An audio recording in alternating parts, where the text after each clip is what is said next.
Hi friends, പുതിയൊരു വീഡിയോയിലേക്ക് എല്ലാവർക്കും സ്വാഗതം. ചാരു തിരിച്ച് വീട്ടിലെത്തിയ ശേഷം എല്ലാ കാര്യങ്ങളും അറിയുകയാണ്. അച്ഛനും ചിറ്റയും വന്ന് ബാലമാമയുടെ വീട്ടിൽ പ്രശ്നമുണ്ടാക്കിയതിനെ കുറിച്ച് അറിഞ്ഞ ഉടനെ തന്നെ ചോദ്യം ചെയ്യാൻ വേണ്ടി ചാരുവിൻ്റെ വീട്ടിലേക്ക് പോവാണ്. അങ്ങനെ അച്ഛനോടും ചിറ്റയോടും ചോദിക്കുകയാണ് കേട്ടോ, ഞാനിപ്പോൾ വീണ്ടും ജോലിക്ക് ഇറങ്ങിയതിൻ്റെ കാരണവും നിങ്ങൾ തന്നെയാണ്. നിങ്ങൾക്കൊക്കെ വേണ്ടിയിട്ട് തന്നെയാണ് ഞാൻ ഇപ്പോഴും ജോലിക്ക് പോകുന്നത്. കല്ലുവിനെ പഠിപ്പിക്കണ്ടേ? കല്ലുവിന് പഠിക്കാനുള്ള പൈസ നിങ്ങളോട് ചോദിച്ച സമയത്ത് നിങ്ങൾ കൊടുത്തോ? ഇല്ലല്ലോ. അതുകൊണ്ടാണ് ഞാനിപ്പോൾ ജോലിക്ക് പോകാൻ വേണ്ടി തീരുമാനിച്ചത്. അത് കഴിഞ്ഞ് അന്നമ്മ ചേട്ടത്തിക്ക് കൊടുക്കാനുള്ള പൈസ നിങ്ങൾ വാങ്ങിയ കടം ഇപ്പോഴും വീട്ടിക്കൊണ്ടിരിക്കുന്നത് ഞാനാണ്. അപ്പോൾ ആ തുകയും കൊടുക്കേണ്ടേ? നിങ്ങൾ എന്നെ നാണം കെടുത്താൻ വേണ്ടിയിട്ടാണ് അവിടേക്ക് അന്നമ്മ ചേട്ടത്തിയെ പറഞ്ഞു വിട്ടത്. പക്ഷേ നിങ്ങൾക്കാണ് അതിൻ്റെ നാണക്കേട് എന്ന് നിങ്ങൾ മനസ്സിലാക്കുന്നില്ല എന്നൊക്കെ പറഞ്ഞ് ചാരു ഒരുപാട് ദേഷ്യപ്പെടുകയാണ്. അങ്ങനെ അച്ഛനും ചിറ്റിക്കും ഒന്നും പറയാനാവാതെ ചാരുവിൻ്റെ മുന്നിൽ തലയും താഴ്ത്തി നിൽക്കുകയാണ്. അങ്ങനെ ചാരു പോകുന്ന സമയത്ത് ഇനി നിങ്ങൾ മേലിൽ രണ്ടുപേരും ആ വീടിൻ്റെ പടി ചവിട്ടി പോവരുത് എന്ന് പറഞ്ഞിട്ടാണ് ചാരു അവിടെ നിന്ന് പോകുന്നത്. അങ്ങനെ രാത്രിയാകുന്ന സമയത്ത് ചാരുവും അശ്വതിയും അനുവും കൂടി അടുക്കളയിൽ കയറി പാചകം ചെയ്യാണ്. അങ്ങനെ അവർ സന്തോഷത്തോടു കൂടി പാചകം ചെയ്യുമ്പോഴും ചാരുവിൻ്റെ ഭക്ഷണത്തെക്കുറിച്ച് പുകഴ്ത്തി പറയണ, നല്ല ടേസ്റ്റാണ് ചേച്ചിയുടെ ഭക്ഷണം ഉണ്ടാക്കിയത്. ചേച്ചി വന്നതിൻ്റെ ശേഷമാണ് സ്വാദോടു കൂടി ഭക്ഷണം കഴിക്കുന്നത് എന്നൊക്കെ അനു പറയണേ. അപ്പോൾ അശ്വതി പറയണേ, ഇത്രയും ദിവസങ്ങളോളം ഞാനും നിനക്ക് ഭക്ഷണം ഉണ്ടാക്കി തന്നതല്ലേ, എന്നിട്ട് ഇപ്പോൾ നീ മാറ്റി പറയുന്നോടി. കണ്ടോ, ഇനിയിപ്പോൾ ചാരുവിന് വളകാപ്പും കാര്യങ്ങളൊക്കെ വരുന്ന സമയത്ത് ചാരു 6 മാസത്തോളം അവളുടെ സ്വന്തം വീട്ടിലേക്ക് പോവും. ആ സമയത്ത് ഞാൻ തന്നെയാടി നിനക്ക് വെച്ചുണ്ടാക്കി തരിക. അപ്പം നീ എന്നെ സോപ്പിടാ, ഇങ്ങ് വാ എന്നൊക്കെ പറഞ്ഞ് തമാശയൊക്കെ പറഞ്ഞിട്ടാണ് അവർ അടുക്കളയിൽ പാചകം ചെയ്യുന്നത്. അപ്പോഴാണ് അവിടേക്ക് രമേശൻ വരുന്നത്. എന്നിട്ട് രമേശനും പറയണേ, ചാരുവിൻ്റെ പാചകം അത് ഒന്നൊന്നര പാചകം തന്നെയാണ്, എത്ര കഴിച്ചാലും മതി വരില്ല, അത്രയ്ക്ക് ടേസ്റ്റാണ് ചാരുവിൻ്റെ. ഇവിടെയുണ്ടല്ലോ അശ്വതി, എന്തുണ്ടാക്കിയാലും വായിൽ വെക്കാൻ കൊള്ളില്ല എന്ന് പറഞ്ഞ് അശ്വതിയെ തമാശയോട് കൂടി കുറ്റപ്പെടുത്തുന്ന സമയത്ത്, ദേ രമേശ് ഏട്ടാ, എൻ്റെ കയ്യിലിരിക്കുന്നതാ, നിൽക്കേണ്ട. ചാരു ഇല്ലാത്ത സമയത്ത് ഞാൻ തന്നെയാണ് നിങ്ങൾക്ക് ഭക്ഷണം തരേണ്ടത്. അപ്പം പിന്നെ വന്നാലേ ഒന്നുപോലും ഞാൻ തരില്ല എന്നൊക്കെ പറയുക. പെട്ടെന്ന് തന്നെ രമേശൻ പറയണ, അച്ചുകുട്ടി ഞാനൊരു തമാശ പറഞ്ഞതല്ലേ എന്നൊക്കെ പറഞ്ഞിട്ട് നിൽക്കുകയാണ്. അത് കണ്ടും കൊണ്ടാണ് ഹേമ അവിടേക്ക് വരുന്നത്. അപ്പോൾ ഹേമ പറയണേ, രമേശ നീ എന്തിനാടാ പെണ്ണുങ്ങളെ കൂടെ അടുക്കളയിൽ നിൽക്കുന്നത്, ഇങ്ങോട്ട് വാടാ എന്ന് പറഞ്ഞുകൊണ്ട് രമേശനെ അവിടെ നിന്ന് വിളിച്ചു വരുത്താണ്. അപ്പോൾ രമേശൻ പറയാണ്, അപ്പച്ചി ഞാനിതാ വരുന്നു, ഞാൻ കുറച്ചു നേരം കൂടി ഇവിടെ നിന്നോട്ടെ. പിന്നെ അപ്പച്ചി എന്തിനാ ഇങ്ങനെ ആണുങ്ങൾ അടുക്കളയിൽ കയറി എന്ന് പറഞ്ഞ് പരിഹസിക്കാൻ നിൽക്കുന്നത്? പെണ്ണുങ്ങൾ വീട്ടിലുള്ള 4 പേർക്ക് ഭക്ഷണം ഉണ്ടാക്കി കൊടുക്കുമ്പോൾ അതിന് വലിയ കാര്യമായി പറയുന്നു. പക്ഷേ പുറത്തിറങ്ങി കഴിഞ്ഞാൽ ഭക്ഷണം കിട്ടെങ്കിൽ ആണുങ്ങൾ തന്നെ പാചകപ്പുരയിൽ കയറണം. എന്നിട്ട് നിങ്ങൾ 4 പേർക്ക് വേണ്ടി ഉണ്ടാക്കുന്ന പാചകത്തിന് വലിയ ഒരു വിവരണവും. പക്ഷേ ഞങ്ങൾ എത്രയോ പേർക്കുള്ള ഭക്ഷണമാണ് ആണുങ്ങൾ ഉണ്ടാക്കി കൊടുക്കുന്നത്. അപ്പം പിന്നെ എന്താണാവോ ഈ അപ്പച്ചിക്ക് പറയാനുള്ളത് എന്ന് പറഞ്ഞ് ഹേമക്കിട്ട് ഒരു കുത്തുന്ന രീതിയിലുള്ള സംസാരമൊക്കെ രമേശൻ പറഞ്ഞ് അവരെല്ലാവരും കൂടി പുഞ്ചിരിക്കുകയാണ്. അപ്പോഴാണ് ജോലി കഴിഞ്ഞ് ആകാശ് അവിടേക്ക് വരുന്നത്. ആകാശിനെ കണ്ടപ്പോൾ ചാരു ഒന്ന് നോക്കുന്നുണ്ട്, ആകാശ് തിരിച്ചു നോക്കുന്നുണ്ട്. എന്നിട്ടും ഒന്നും മിണ്ടാതെ നേരെ റൂമിലേക്ക് പോവാണ്. അപ്പോൾ അശ്വതി പറയണേ, ആകാശ് എത്തിയില്ലേ, അവനുള്ള ചായയുമായിട്ട് നീ ചെല്ലേ എന്ന് പറയുമ്പോൾ, അത് ചേച്ചി കൊണ്ടു കൊടുത്താൽ മതി, ഞാൻ ഈ പാചകമൊക്കെ ചെയ്തോളാം എന്ന് പറയും. അത് സാരമില്ല, നീ കൊണ്ടു കൊടുക്ക് ചാരു, നീയല്ലേ ഭർത്താവിനുള്ള ചായയൊക്കെ കൊണ്ടു കൊടുക്കേണ്ടത്, അതും ജോലി കഴിഞ്ഞ് ക്ഷീണിച്ച് വരുന്ന ഭർത്താവിന് നിന്റെ കൈകൊണ്ട് ഒരു ഗ്ലാസ് ചായ കിട്ടുമ്പോൾ അത് വല്ലാത്ത സന്തോഷമാണ് ഉണ്ടാവുക, നീ കൊണ്ടു കൊടുക്ക്. അങ്ങനെയൊക്കെയാണടി റൊമാൻസ് എന്ന് പറയുമ്പോൾ രമേശൻ പറയണേ, എന്നിട്ടാണോ അച്ചു നീ എനിക്ക് ഒരു ഗ്ലാസ് ചായ പോലും ഇതുപോലെ ഇട്ട് തരാറില്ലല്ലോ, അതിന് നിങ്ങൾ ജോലിയും വേലയും ഒന്നും ഇല്ലാതെ വെറുതെ നടക്കുന്ന ആളല്ലേ, പിന്നെ എങ്ങനെയാണ് നിങ്ങൾക്ക് ഞാനൊരു ഗ്ലാസ് ചായ ഇട്ട് തരുന്നത്, നിങ്ങളൊന്ന് വെറുതെ ഇരിക്കും മനുഷ്യ എന്ന് പറഞ്ഞുകൊണ്ട് നിൽക്കുമ്പോഴാണ് ഗോവിന്ദനും ബാലനും കൂടി അവിടേക്ക് വരുന്നത്. അപ്പോൾ ബാലൻ പറയണേ, ഞങ്ങൾ പാടത്തുനിന്ന് വരികയാണ് മോളെ അശ്വതി, നീ കുറച്ച് വെള്ളം ചൂടാക്ക് എന്ന് പറഞ്ഞിട്ടാണ് ബാലൻ റൂമിലേക്ക് പോകുന്നത്. എനിക്കൊന്ന് മേലൊക്കെ കഴുകണം എന്ന് പറയും. ചാരു പറയണേ, ചേച്ചി കുച്ചേട്ടനുള്ള ചായ ചേച്ചി കൊണ്ടു കൊടുത്താൽ മതി, ഞാൻ ബാലമാമയ്ക്കുള്ള വെള്ളം തിളപ്പിച്ചോളാം എന്ന് പറയുമ്പോൾ, അത് വേണ്ട, നീയാണ് ആകാശിന് ചായ കൊണ്ടു കൊടുക്കേണ്ടത്, അല്ലാതെ ഞാനല്ല, അതിനല്ല അവൻ കല്യാണം കഴിച്ചത്. ചേച്ചി ഞാൻ പറയുന്നതൊന്ന് കേൾക്ക്, ഞാൻ ചൂടാക്കിക്കോളാം, ബാലമാമയ്ക്കുള്ള വെള്ളം ഞാൻ ചൂടാക്കിക്കോളാം എന്ന് പറഞ്ഞുകൊണ്ട് ചാരു അവിടെ നിന്നങ്ങ് മാറി നിൽക്കണ്ടോ. അങ്ങനെ ആകാശിനുള്ള ചായ അശ്വതി ഉണ്ടാക്കുകയാണ്. അപ്പോൾ ചാരു വെള്ളം തിളപ്പിക്കാനാണ് പോകുന്നത് എന്ന് മനസ്സിലാക്കുമ്പോൾ ഹേമയുടെ മനസ്സിൽ ഒരു ദുരുദ്ദേശം തോന്നുകയാണ്. ഇവളെ ഇങ്ങനെ വെറുതെ വിട്ടാൽ പറ്റില്ല, ഇവളോടുള്ള ദേഷ്യം എനിക്ക് എങ്ങനെയെങ്കിലുമൊക്കെ ഒന്ന് തീർക്കണമല്ലോ എന്ന് മനസ്സിൽ ചിന്തിച്ചുകൊണ്ട് നിൽക്കുമ്പോഴാണ് പെട്ടെന്ന് ഹേമയുടെ കണ്ണിൽ ഒരു പല്ലിയെ കാണുന്നത്. അപ്പോൾ അപ്പോഴത്തേക്കും രമേശൻ വരികയാണ്. എന്നിട്ട് എന്താണ് അമ്മായി തനിച്ചിരുന്ന് ആലോചിക്കുന്നത് എന്ന് പറയുമ്പോൾ, എടാ അങ്ങോട്ട് നോക്ക് എന്ന് പറയുമ്പോൾ, എന്താ അവിടെ ഒന്നും ഇല്ലല്ലോ, അവിടെ നീ ഒരു പല്ലിയെ കണ്ടില്ലേ, ആ പല്ലിയുണ്ട് എന്ന അതിനെ ഒന്ന് കൊന്നേക്ക് എന്ന് പറയുമ്പോൾ, അയ്യോ എന്നോട് പറയല്ല അമ്മായി, കാരണം എനിക്ക് വല്ലാത്ത പേടിയാണ്. അമ്മായി എന്നോട് ഒരു പാമ്പിനെ കൊല്ലാൻ പറഞ്ഞാൽ ഞാൻ അത് നിഷ്പ്രയാസം ചെയ്യും, പക്ഷേ എനിക്ക് പല്ലിയെ കൊല്ലാനൊന്നും എന്നെ കൊണ്ട് കഴിയില്ല, എനിക്ക് പല്ലിയെ കാണുന്നതേ പേടിയാണ് എന്ന് പറയട്ടോ. അങ്ങനെ ഹേമയുടെ കയ്യിലുള്ള ഒരു തുണി വെച്ച് ആ പല്ലിയെ അങ്ങ് അമർത്തി പിടിച്ച് കൊല്ലുകയാണ്. എന്താ അമ്മായി, അമ്മായിക്ക് ഇത്രയ്ക്ക് പേടിയില്ലേ, ഇതെന്താ ഈ കാണിക്കുന്നത്, എന്തിനാണ് ഈ പല്ലിയെ എന്നൊക്കെ ചോദിക്കുമ്പോൾ, അതൊക്കെയുണ്ട്, നീ നിന്റെ പണി നോക്കിപ്പോ എന്ന് പറഞ്ഞ് രമേശിനെ അവിടെ നിന്ന് പറഞ്ഞു വിടാൻ കേട്ടോ.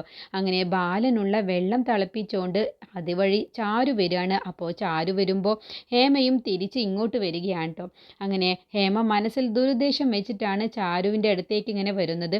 അങ്ങനെ തിളച്ച വെള്ളവുമായിട്ട് പോകുന്ന സമയത്ത് പെട്ടെന്ന് ഹേമ കയ്യിലുള്ള ആ പല്ലി ചാരുവിൻ്റെ ദേഹത്തേക്ക് എറിഞ്ഞു കൊടുത്ത ശേഷം ഒന്നും അറിയാത്ത ഭാവത്തിൽ അവിടെ നിന്ന് പോവാട്ടോ.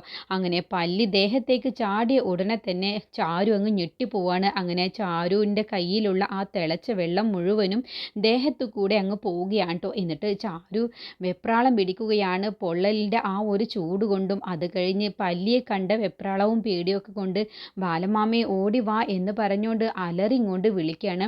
അപ്പോൾ ചാരുവിൻ്റെ ആ കരച്ചിലും വെപ്രാളം പിടിച്ചിട്ടുള്ള സൗണ്ടൊക്കെ കേട്ടപ്പോൾ എല്ലാവരും കൂടി താഴേക്ക് ഓടി വരികയാണ്. ആകാശും അശ്വതിയും അനുവും രമേശനും ഹേമയൊക്കെ വരികയാണ്, ബാലനും ഗോവിന്ദനൊക്കെ വരികയാണ്. അപ്പോൾ ഹേമ ഒന്നും അറിയാത്ത ഭാവത്തിൽ അവിടെ ഇങ്ങനെ നിൽക്കുകയാണ് കേട്ടോ. അപ്പോൾ ചാരുവിൻ്റെ കാലിലും എല്ലായിടത്തും ചൂടുവെള്ളം പോയത് അറിയുമ്പോൾ ബാലൻ ഇങ്ങനെ, അയ്യോ മോളെ എന്താ പറ്റിയത് എന്ന് ചോദിക്കുമ്പോൾ ബാലമാമ ഇതേ പല്ലി പല്ലി എന്ന് പറഞ്ഞു ഇങ്ങനെ കരയാണ്. അപ്പോൾ ബാലൻ പറയണം, മോളെ നിന്റെ ദേഹത്തൊക്കെ തിളച്ച വെള്ളം പോയിട്ടുണ്ടല്ലോ, പെട്ടെന്ന് തന്നെ ഹോസ്പിറ്റലിലേക്ക് പോവാം എന്ന് പറയട്ടെ. അപ്പോഴൊക്കെ ആകാശ് എന്താണ് ചെയ്യേണ്ടത് എന്ന് അറിയാതെ ആകാശ് ഇങ്ങനെ അന്തം വിട്ട് നിൽക്കുമ്പോൾ, ആകാശ് നീ എന്താ ഇങ്ങനെ നോക്കി നിൽക്കുന്നത്, നീ ചാരുവിനെ എടുക്ക്, എന്നിട്ട് പെട്ടെന്ന് തന്നെ ഹോസ്പിറ്റലിലേക്ക് പോവാം. അങ്ങനെ ബാലൻ ഒരുപാട് തവണ പറയുന്നുണ്ട് ആകാശിനോട്, നീ ചാരുവിനെ പിടിക്ക്, എന്താ നീ ഇങ്ങനെ നോക്കി നിൽക്കുന്നത്, നിന്നോടല്ലേ പറയുന്നത് എന്നൊക്കെ പറയുമ്പോഴും ഒന്നും മിണ്ടാതെ ആകാശ് ഇങ്ങനെ നോക്കി നിൽക്കുകയാണ് കേട്ടോ. അപ്പോൾ ഗോവിന്ദനൊക്കെ പറയാണ്, അശ്വതിയും പറയുന്നുണ്ട്, നീ എന്താ ഇങ്ങനെ നിൽക്കുന്നത് ആകാശ്, ആ ചാരുവിനെ ഒന്ന് പിടിക്കുക, എന്നിട്ട് ഹോസ്പിറ്റലിലേക്ക് കൊണ്ടുപോകാം എന്നൊക്കെ പറയുമ്പോഴും ചാരു ഇങ്ങനെ വേദന സഹിക്കാതെ വെപ്രാളം പിടിക്കുകയാണ്. അപ്പോഴും ഒന്നിങ്ങനെ ഷോക്കായിട്ട് തന്നെ, എങ്ങനെയാണ് ഞാൻ ചാരുവിനെ പിടിക്കുക, എനിക്ക് ചാരുവിൻ്റെ ദേഹത്ത് തൊടാൻ കഴിയില്ല എന്നുള്ള ഭാവത്തിലാണ് ആകാശ് നോക്കി നിൽക്കുന്നത്. അപ്പോൾ ബാലൻ പറയണ, അശ്വതി നീ പിടിക്ക്, നമുക്ക് കൊണ്ടുപോകാം എന്ന് പറഞ്ഞ് ബാലനും അശ്വതിയും കൂടി കൊണ്ടുപോകാൻ നിൽക്കുമ്പോൾ ചാരു പറയണ, വേണ്ട, ഹോസ്പിറ്റലിലേക്കൊന്നും പോവേണ്ട, ഓയിൽമെൻറ്റ് പുരട്ടിയാൽ മതി, അപ്പോൾ തന്നെ മാറിക്കോളും എന്ന് പറഞ്ഞ് അനുവും അശ്വതിയും കൂടി ചാരുവിനെയും കൂട്ടി നേരെ റൂമിലേക്ക് പോവാണ്. അപ്പോൾ ആകാശ് ഒന്നും മിണ്ടാതെ തലയും താഴ്ത്തി അച്ഛൻ്റെ മുഖത്തേക്കൊന്ന് നോക്കിയ ശേഷം ആകാശ് റൂമിലേക്ക് പോവാട്ടോ.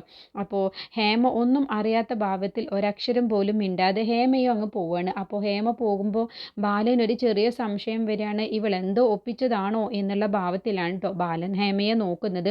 അങ്ങനെ ഗോവിന്ദനോട് പറയാണ് ബാലൻ, അല്ല എന്താവും ആകാശ് ചാരുവിനെ പിടിക്കാൻ പറഞ്ഞിട്ട് ഒന്ന് പിടിക്കുക പോലും ചെയ്തില്ലല്ലോ, അവനെന്താ അങ്ങനെ തന്നെ നോക്കി നിന്നത് എന്ന് പറയുമ്പോൾ ഗോവിന്ദൻ പറയണേ, അത് വിട് ബാല, അവൻ എന്തെങ്കിലും പെട്ടെന്ന് ചാരുവിന് ഇങ്ങനെ ഒരു അപകടം പറ്റിയപ്പോൾ അതിൻ്റെ ഷോക്കിലായിരിക്കും. അതൊന്നുമല്ല, ചാരുവിനെ തൊടാനുള്ള മടി പോലെയാണ് എനിക്ക് തോന്നിയത്. അപ്പോൾ അവരുടെ ജീവിതത്തിൽ ഞാനെടുത്ത തീരുമാനം എന്നൊക്കെ വിഷമത്തോടു കൂടി പറയുമ്പോൾ, അത് വിട്ടേക്ക് ബാല, നീ അതിനെക്കുറിച്ചൊന്നും വെറുതെ ഇപ്പോൾ സംസാരിക്കേണ്ട എന്ന് പറഞ്ഞ് ഗോവിന്ദൻ ബാലനെയും കൂട്ടി അവിടെ നിന്ന് അങ്ങ് പോവാട്ടോ. അങ്ങനെ ചാരുവിനെയും കൂട്ടി അശ്വതിയും അനുവും കൂടി റൂമിൽ പോയി കട്ടിലിൽ കിടത്തുകയാണ്. അപ്പോഴൊക്കെ ചാരു ഇങ്ങനെ കരയണം, വെപ്രാളം പിടിച്ചുകൊണ്ട് വേദന സഹിക്കാൻ വയ്യാതെ. അങ്ങനെ ചാരുവിൻ്റെ കാലിൽ അശ്വതിയും അനുവും കൂടി പുരട്ടി കൊടുക്കുകയാണ്. അപ്പോൾ നന്നായിട്ട് തന്നെ ചാരുവിൻ്റെ കാല് പൊള്ളിയിട്ടുണ്ട്. അപ്പോൾ ആകാശും റൂമിലേക്ക് വരികയാണ് കേട്ടോ. എന്നിട്ട് പറയണ, ആകാശ് നീ ഇടയ്ക്കിടയ്ക്ക് ചാരുവിൻ്റെ കാലിൽ ഈ മരുന്ന് പുരട്ടി കൊടുക്കണം, അങ്ങനെ ആകുമ്പോൾ പെട്ടെന്ന് തന്നെ ഈ മുറിവുകളൊക്കെ ഉണങ്ങി എന്ന് പറഞ്ഞുകൊണ്ടാണ് അശ്വതി അവിടെ നിന്ന് അശ്വതിയും അനുവും കൂടി പോകുന്നത്. അങ്ങനെ ചാരു ആകാശ് ഒന്നും മിണ്ടാതെ ഇങ്ങനെ നോക്കി നിൽക്കുന്ന സമയത്ത് ചാരു ചോദിക്കുകയാണ്, അക്കുച്ചേട്ടൻ എന്താ, ബാലമാമ എന്നെ ഒന്ന് പിടിക്കാൻ വേണ്ടി പറഞ്ഞ സമയത്ത് അക്കുച്ചേട്ടൻ എന്താ പിടിക്കാതെ നോക്കി നിന്നത്? എന്താണ് അക്കുച്ചേട്ടന് പറ്റിയത്? അക്കുച്ചേട്ടന് എന്നെ പിടിക്കാൻ പോലും ഇപ്പോൾ തോന്നുന്നില്ലേ എന്നൊക്കെ ചോദിക്കുമ്പോൾ ആകാശ് പറയുന്നത്, അതിനെന്താ, എനിക്ക് നിന്നെ പിടിക്കാനൊന്നും ഒരു മടിയുമില്ല. പിന്നെ എന്താണ് അക്കുച്ചേട്ടൻ ആ സമയത്ത് പിടിക്കാതിരുന്നത് എന്ന് ചോദിക്കുമ്പോൾ ആകാശ് ഒന്നും മിണ്ടാതെ നിൽക്കുകയാണ്. അക്കുച്ചേട്ടൻ്റെ കാക്കൂത്തിയല്ലേ ഞാൻ, പിന്നെ എന്താണ് അക്കുച്ചേട്ടന് പറ്റിയത്? ഇത്രയും കാലം നമ്മൾ കാക്കൂത്തിയായിട്ടും അക്കുച്ചേട്ടനാ എന്ന് പറഞ്ഞ് വിളിച്ചുകൊണ്ടല്ലേ നമ്മൾ ജീവിച്ചിരുന്നത്. അതുപോലെ ഇനിയും ജീവിച്ചൂടെ? എന്താണ് അക്കുച്ചേട്ടൻ എന്നോടിപ്പോൾ ഇങ്ങനെയൊക്കെ പെരുമാറുന്നത് എന്ന് ചോദിക്കുമ്പോൾ ആകാശ് അപ്പോഴും ഒന്നും മിണ്ടുന്നില്ല. അപ്പോൾ ചാരു പറയണ്, ആ അക്കുച്ചേട്ടന് ഉറങ്ങാറായിട്ടുണ്ടാവും, ഞാൻ ഇവിടെ നിന്ന് മാറിത്തരാം എന്ന് പറഞ്ഞ് ബെഡിൽ നിന്നും എണീറ്റ് ചാരു താഴെ ഒരു പായ വിരിച്ച് അതിൽ കിടക്കുകയാണ് കേട്ടോ. അങ്ങനെ ആകാശ് ബെഡിലേക്ക് കയറി കിടക്കുകയാണ്. അപ്പോൾ പെട്ടെന്ന് ആകാശ് ചാരുവിനെ കാക്കോത്തി എന്ന് വിളിച്ച ഉടനെ തന്നെ എന്താ എന്നെ അക്കുച്ചേട്ടൻ വിളിച്ചത് എന്ന് ചാരു ചോദിക്കുമ്പോൾ, കാക്കോത്തി, നീ എന്താ കാക്കോത്തി എന്ന് ഞാൻ വിളിച്ചത് കേട്ടിട്ടില്ല?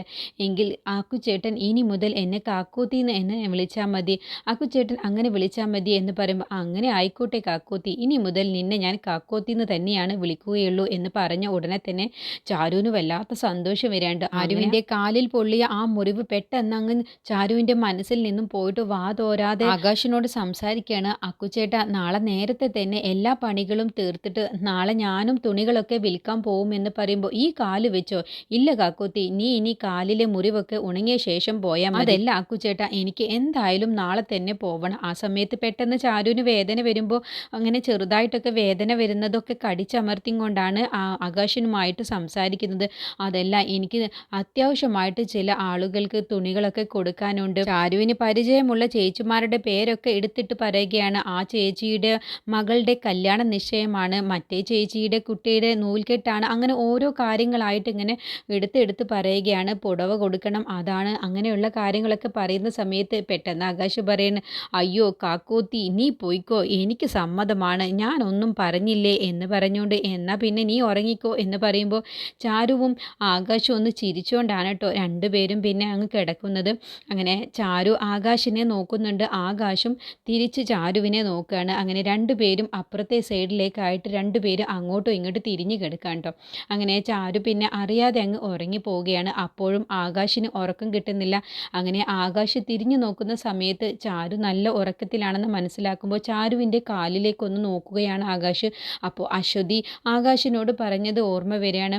ചാരുവിൻ്റെ കാലിൽ ഇടയ്ക്കിടയ്ക്ക് ഈ ഒള്ളിയത് മാറാൻ ഈ ഓയിൽമെൻറ്റ് ഇടയ്ക്കിടയ്ക്ക് പുരട്ടി കൊടുക്കണം എന്ന് പറഞ്ഞിട്ട് പോയ ആ കാര്യം ഓർമ്മ വരാൻ കേട്ടോ. എന്നിട്ട് ചാരു നല്ല ഉറക്കത്തിലാണെന്ന് മനസ്സിലാക്കുന്ന ആകാശ് ആ ഓയിൽമെൻറ്റ് എടുത്ത് ചാരുവിൻ്റെ കാലിൽ പുരട്ടി കൊടുക്കുകയാണ്. പെട്ടെന്ന് ചാരു ഉണരുന്നുണ്ട്. അപ്പോൾ ഉണർന്നു നോക്കുന്ന സമയത്ത് ചാരുവിൻ്റെ കാലിൽ ആകാശ് മരുന്ന് പുരട്ടി കൊടുക്കുന്നതാണ് കാണുന്നത്. അപ്പോൾ ചാരുവിന് നല്ല സന്തോഷമാവുന്നുണ്ട്. അപ്പോൾ ചാരു ആകാശ് കാണണ്ട എന്ന് കരുതിയിട്ട് ഉറങ്ങിയതുപോലെ കണ്ണടച്ചുകൊണ്ട് കിടക്കുകയാണ് കേട്ടോ. അപ്പോൾ ഇടയ്ക്കിടയ്ക്ക് ആകാശ് ചാരു എങ്ങാനും ഉണരുന്നുണ്ടോ എന്നിങ്ങനെ നോക്കുന്നുണ്ട്. അപ്പോൾ ചാരു നല്ല ഉറക്കത്തിലാണെന്നാണ് ആകാശ് കരുതുന്നത്. എന്നിട്ട് വീണ്ടും ചാരുവിൻ്റെ കാലിലൊക്കെ പുരട്ടിക്കൊടുത്ത ശേഷമാണ് ആകാശം ഉറങ്ങുന്നത്. ഇനി മുതൽ എല്ലാ ദിവസവും എല്ലാവർക്കും മുന്നിൽ വെച്ച് ചാരുവിനെ കാക്കോത്തി എന്ന് വിളിക്കാൻ തന്നെയാണ് ആകാശ് തീരുമാനിച്ചിട്ടുള്ളത്. അല്ല എന്നുണ്ടെങ്കിൽ അച്ഛൻ്റെയും വീട്ടിലുള്ള എല്ലാവരുടെയും മനസ്സിൽ ഞാനും ചാരുവും തമ്മിൽ നല്ല സ്നേഹത്തിലല്ല കഴിയുന്നത് എന്ന് എല്ലാവർക്കും മനസ്സിലാവും. അതുകൊണ്ട് ചാരുവിനെ ഇനി കാക്കോത്തി എന്ന് തന്നെ വിളിക്കണം എല്ലാവർക്കും മുന്നിൽ എന്ന് മനസ്സിൽ ചിന്തിക്കണം.